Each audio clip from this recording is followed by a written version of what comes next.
नमस्कार दोस्तों, रिजल्ट शाला में आप सबका स्वागत है। तो हम आप लोगों के बीच लेके आए हुए हैं तो पेपर कट के अंतर्गत जो आपको हिंदुस्तान दैनिक जागरण और द हिंदू इन तीनों का निचोड़ दिया जाता है। तो इन तीनों में जो एग्जाम के पर्पस से जो भी इंपॉर्टेंट पॉइंट दिए हुए रहते हैं उस चीज़ पे हम लोग डिस्कस करने वाले हैं। तो चलिए हम लोग देख लेते हैं आज के पेपर में क्या क्या दिया है 5 अगस्त के पेपर में। तो सबसे पहला जो आपको दिया है बहुत ही इंपॉर्टेंट पॉइंट कि जस्टिस यू ललित का अगला प्रधान न्यायाधीश बनना था।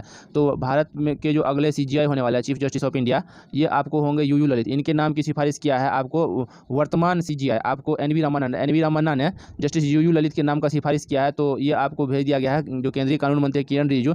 तो किरण रिजिजू को इनके नाम का सिफारिश कर दिया गया था। इन्होंने एक लेटर दिया था 3 अगस्त को।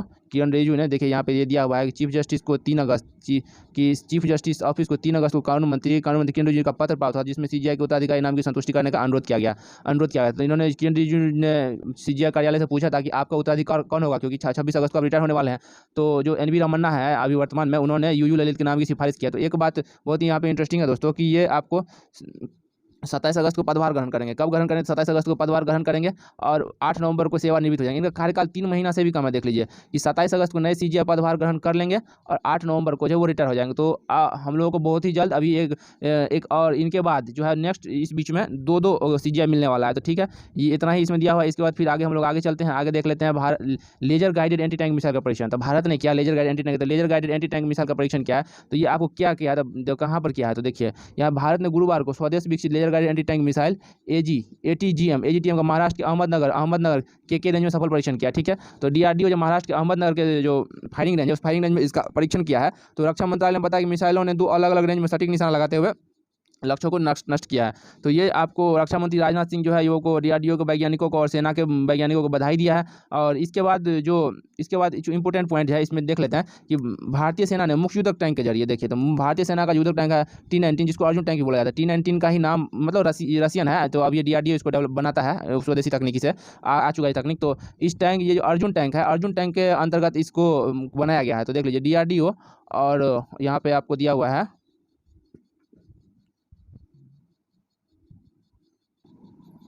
तो हम लोगों ने यहाँ पे देखा है कि DRDO का जो मुख्य युद्धक टैंक है आपको अर्जुन टैंक, तो भारतीय सेना ने मुख्य अर्जुन के जरिए स्वदेश में विकसित लेजर गाइडेड AGTM, तो स्वदेश में विकसित लेजर AGTM का सफलतापूर्वक परीक्षण किया है। तो मिसाइलों ने 2 अलग अलग रेंज को सटीक तरीके से भेज दिया है। तो ये आपको स्वदेशी प्रणाली है और अर्जुन टैंक में इसका सफल प्रक्षेपण किया गया है।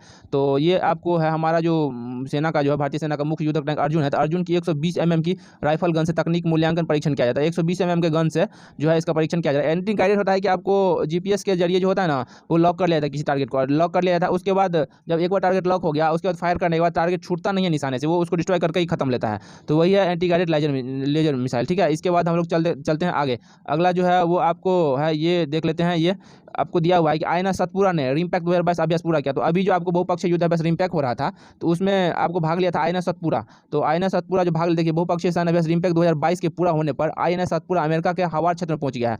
और अमेरिकी समुद्री क्षेत्र में यह अभ्यास 22 दिनों तक चला और समुद्र के फेज के दौरान प्रशांत महासागर या अनेक नौसेनाओं के साथ anti submarine, anti ship, anti wire phase जैसे सामूहिक युद्धाभ्यास में भाग लिया। 22 देशों का यह एक सैन्य युद्धाभ्यास था। ठीक है, रिमपैक 2022। ठीक है, इसमें आपको रिमपैक 2022 में 22 देशों ने भाग लिया था। 22 दिनों तक ये चला है और ये आपको अमेरिका में हुआ था। INS सतपुरा ने इसमें भाग लिया। तो ये चीज़ हमको ध्यान देना है। ठीक, इसके बाद फिर हम लोग आगे देख लेते हैं। आगे जो दिया हुआ है आपको कि महिला नौसैनिकों ने उत्तरी अरब सागर में उड़ान पूरा करने का, तो देख लीजिए दिया हुआ महिला नौसैनिकों ने उत्तरी अरब सागर में उड़ान भर पूरा किया निगरानी मिशन। महिला नौसैनिकों ने उत्तरी अरब सागर में उड़ान भर पूरा किया निगरानी मिशन। तो स्वदेश में निर्जित एक डोर्नियर 228 विमान है दोस्तों, टोही विमान है। इसमें 28 सीटों वाला एक विमान है, डोर्नियर 228। इसको HAL ने बनाया है। ये पहली स्वदेशी विमान है। ठीक है, इसको बेचा भी गया है नेपाल के हाथों। तो डोर्नियर 208 विमान के जरिए जो आपको निगरानी किया है समुद्र में। तो चलिए, ये महिला नौसैनिकों ने किया है, तो ये बहुत बड़ी बात है। फिर इसके बाद हम लोग आगे देख लेते हैं। जो आगे दिया हुआ है वो है आपको 12 अगस्त तक कर दिया 5G स्पेक्ट्रम का आवंटन। तो जो अभी तो 1.5 लाख करोड़ में स्पेक्ट्रम बिका है, तो ये 12 अगस्त तक क्लियर हो जाएगा। ठीक है, असली बस दूरसंचार मंत्री अश्विनी वैष्णव ने बता दिया है कि जो 12 अगस्त तक है वो 5G स्पेक्ट्रम का आवंटन हो जाएगा। इसके बाद जियो जो है वो 15 अगस्त को 5G लॉन्च कर सकता है। जियो 15 अगस्त को पूरे देश में एक साथ 5G लॉन्च कर सकता है। तो रिलायंस जियो के जो चेयरमैन है आपको आकाश अंबानी, मुकेश अंबानी का जो बेटा है, जियो के चेयरमैन है आकाश अंबानी, इन्होंने मतलब कि अभी बताया है कि आज़ादी का अमृत महोत्सव पर पूरे देश में 5G सेवा की शुरुआत मनाएंगे। तो ये 15 अगस्त को जियो का 5G आ सकता है।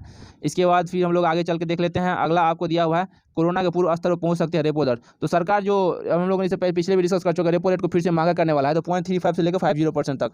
तो ये आपको इससे होगा क्या कि इसमें लोन बहुत ज़्यादा, रेपो रेट बढ़ाने से लोन बहुत ज़्यादा महंगा हो जाएगा, क्योंकि अभी रुपया लगातार गिर रहा है डॉलर के मुकाबले। तो ये महंगाई बढ़ रही है, और ये जब रेपो रेट बढ़ेगा तो महंगाई को कम करने के लिए रेपो रेट को बढ़ाया जाता है। तो इससे आपको होगा कि जो लोग घर बनाने के लिए लोन लेते हैं या फिर किसी सरकार से जो लोन लेते हैं, तो अब उसका ब्याज बढ़ जाएगा, सूद उसका बहुत ज़्यादा ब्याज दर बढ़ जाएगा। तो यही चीज़ है रेपो रेट में। इसके बाद फिर हम लोग आगे देख लेते हैं, वो है आपको फेसबुक 1 अक्टूबर से बंद हो जाएगा लाइव का फंक्शन। तो देखिए दोस्तों, फेसबुक पे जो है अब आपको लाइव का फीचर दिया हुआ था। पहले के लोग लाइव आके अपनी बातों को रखते थे, बड़े बड़े जो स्टारडम हो गए, जिनका फॉलोवर ज़्यादा है, वो खुद लाइव आके कुछ बताते थे, तो वो चीज़ अब बंद होने वाला है। तो फेसबुक जो है वो आपको घोषणा किया है कि 1 अक्टूबर से बंद हो जाएगा लाइव फीचर। तो फेसबुक का लाइव फीचर 1 अक्टूबर से बंद हो जाएगा। और इसके साथ ही फेसबुक ने कहा है कि उनका सारा ध्यान अब रील पे केंद्रित कर रहा है। तो जो इंस्टा रील है, वो इंस्टाग्राम पे, इंस्टा रील ये सब पे, वो शॉर्ट वीडियो पे जो ज़्यादा ध्यान दे रहे हैं, उसको प्रमोट करने के लिए उस पर एडवर्टाइज वगैरह लाया जाएगा शॉर्ट वीडियो पे। तो अब फेसबुक उधर काम कर रहा है। और यार ध्यान रखिएगा, फेसबुक का नाम बदल के मेटा हो गया, इसको भी ध्यान में रखिएगा कि उसका मालिकाना हक मेटा के नाम से है। फिर चलिए हम लोग बिहार में चलते हैं। तो बिहार में दिया हुआ है कि प्रधानाध्यापक के लिए सिर्फ 441 पोस्ट। तो देखिए दोस्तों, अभी बीपीएससी ने रिजल्ट जारी किया है हेडमास्टर का। तो इसके तो देखिए यहाँ पे जो दिया हुआ है कि प्रधानाध्यापक के लिए 421 पाइस। तो 12,000 जो है आपको देखिए कितना सीट था, 12,547 गुरुजी फेल हो गए। 6,421 पदों के लिए हुई थी परीक्षा।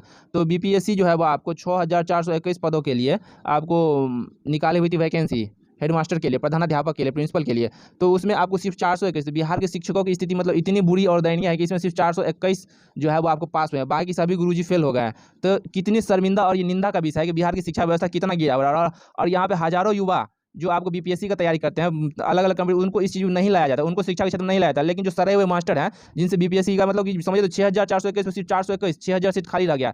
सोचिए शिक्षकों की स्थिति कितनी बुरी है बिहार में। तो सरकार को ध्यान देना चाहिए इस चीज़ पे, और इधर जो जनरल कंपटीशन के युवा है उसको लाना चाहिए इस चीज़ के लिए, उनको भी शामिल करना चाहिए इस एग्जाम में। तो अगर आप लोग मांग उठाएंगे तो आगे जाके आपको रोजगार के क्षेत्र में एक बड़ा बदलाव देखा जा सकता है, आपको भी मौका मिल सकता है। तो ज़्यादा अच्छा रहेगा अगर आवाज़ उठाया जाए इसके लिए। तो इसके बाद फिर आगे दिया हुआ है कि सेवानिवृत्त आईएएस अतुल प्रसाद बीपीएससी के अध्यक्ष। तो देखिए बीपीएससी के अध्यक्ष बदल गए। तो आर के महाजन जो आपको पहले थे, तो उनका कार्यकाल आपको 4 अगस्त तक था। 4 अगस्त को उनका कार्यकाल खत्म हो गया है। तो आपको नए जो अध्यक्ष बनाए गए हैं, आपको अतुल प्रसाद बीपीएससी के नए अध्यक्ष बने हैं। और देखिए इनका संबंध आईआईटी कानपुर से है, ये 1987 बैच के हैं, ठीक है। और ये 62 साल की उम्र में रिटायर हो जाएंगे। अभी ये अब सेवानिवृत्त हो चुके हैं। पहले जो है, इससे पहले वो आपको समाज कल्याण विभाग में सचिव, मुख्य सचिव के रूप में पद में रिटायर हुए। समाज कल्याण विभाग में अपर मुख्य सचिव समेत सरकार के कई महत्वपूर्ण पद संभाल चुके हैं अतुल प्रसाद। तो उनका जो वो 62 वर्ष तक रहेंगे। बीपीएससी के जो अध्यक्ष होता है, उनका जो उम्र होता है रिटायर होने का, वो 62 वर्ष रहता है। तो अभी वो आर के महाजन रिटायर हो चुका है। और उसके बाद फिर जो अगला है वो ये आए हुए हैं आपको अतुल प्रसाद, ठीक है। इसके बाद फिर आगे हम लोग देख लेते हैं। अगला क्वेश्चन आपको दिया हुआ है कि हाई स्कूलों की 9वीं कक्षा में हुआ 1.5 लाख छात्रों का दाखिला, ठीक है। तो 1.5 लाख छात्रों का दाखिला। तो देखिए प्रवेशोत्सव, सरकार ने एक अभियान चलाया था प्रवेशोत्सव। तो चूंकि कोरोना काल में जो है आपको बहुत स्कूल में, जो स्कूल मतलब क्या मिडिल स्कूल तक तो ठीक था, लेकिन हाई स्कूल में छात्रों की जो संख्या है वो एडमिशन में बहुत कम हो गया था। तो सरकार इस चीज़ को लेकर चिंतित थी। तो उन्होंने एक प्रवेशोत्सव कार्यक्रम चलाया था, प्रवेशोत्सव। तो इस कार्यक्रम के तहत जो है घर घर जाकर जो स्कूल शिक्षक बच्चों को बोलते थे एडमिशन करवाने के लिए, तो इसके तहत जो आपको 1.5 लाख 1.59 लाख मतलब 1,59,000 छात्रों का दाखिला आपको 9वीं क्लास में हुआ है। ये डाटा आपको शिक्षा विभाग से है, पटना से। इसके बाद फिर इसमें एक और चीज़ दिया हुआ है दोस्तों, सबसे ज़्यादा नामांकन कहाँ पे हुआ है। तो सबसे ज़्यादा नामांकन आपको हुआ है पूर्वी चंपारण में, मोतिहारी में। तो पूर्वी चंपारण यानी कि मोतिहारी में सबसे ज़्यादा नामांकन, और दूसरे स्थान पर आपको मधुबनी का आता है। तो पूर्वी चंपारण जिले में जो है आपको 9,118 लोगों का एडमिशन हुआ है। और जो मधुबनी जिला है वहाँ पर 8,447, ठीक है, 8,457 लोगों का एडमिशन हुआ है। तो ये दोनों जिले बिहार में टॉप पर हैं, चूँकि इनका जनसंख्या बहुत ज़्यादा है, तो यही रहेंगे। इसके बाद फिर हम लोग आगे चल के देख लेते हैं क्या दिया हुआ है।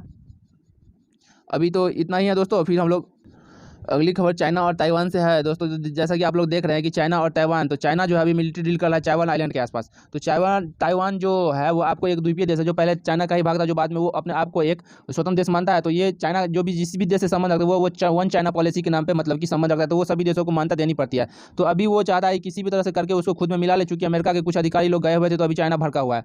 तो वो एक मिलिट्री एक्सरसाइज कर रहा है ताइवान, वो आपको ताइवान के आइलैंड के चारों तरफ से, ठीक है। तो वहाँ पे आपको GF-17 जो भी उसके खतरनाक फाइटर प्लेन्स वगैरह और मिसाइल वगैरह से वहाँ पे ये कर रहा है। इसके बाद जो है आपको चाइना ने G7 देशों को आपको धमकी भी दिया है कि ये 100 साल पहले का चाइना नहीं है, क्योंकि 100 साल पहले जो G7 देश नहीं थे, लेकिन आसपास जो रूस, जापान वगैरह, ये आपको जर्मनी, ये सब चाइना को बहुत पीटा है, बहुत ज़्यादा धो के पीटा है। तो इन्होंने कहा कि ये 100 साल पहले का चाइना नहीं, जिसको अपमानित करके छोड़ दिया था, अब चाइना जवाब देगा। तो यही अभी उसका मिलिट्री ड्रिल चल रहा है, और बाकी कुछ खास है नहीं वहाँ से। इसके बाद फिर आगे दिया हुआ है कि बिहार लेबर किल्ड 2 हर्ट इन पुलवामा अटैक। तो पुलवामा में आतंकवादियों ने बिहार के 2 मजदूरों की हत्या कर दी। लिए। ये चूंकि हिंदी इधर हिंदुस्तान में और दैनिक जागरण में नहीं दिया हुआ था, लेकिन बिहार में बिहारी हर जगह मारे जा रहे हैं, चाहे वो सेना में मारे जा रहे हैं या फिर मजदूर मारे जा रहे हैं। तो आपको पता होगा कि अरुणाचल में भी कल 6 मजदूर मरे हैं जिनको दिया हुआ था हिंदुस्तान में, तो वो आप लोग पता होगा। इसके बाद फिर देखिए 2 मजदूरों को पुलवामा में मार दिया गया है, आतंकवादियों ने मारा है। तो ये बहुत ही शर्मिंदगी की विषय है, हर जगह बिहारी ही मरे जा रहे हैं, बिहारी मजदूर, बिहार के सेना के जवान हर जगह मारे जा रहे हैं। तो चलिए आज इतना ही, इसके बाद फिर हम लोग नेक्स्ट मिलते हैं, कल मिलते हैं, तब तक के लिए जय हिंद।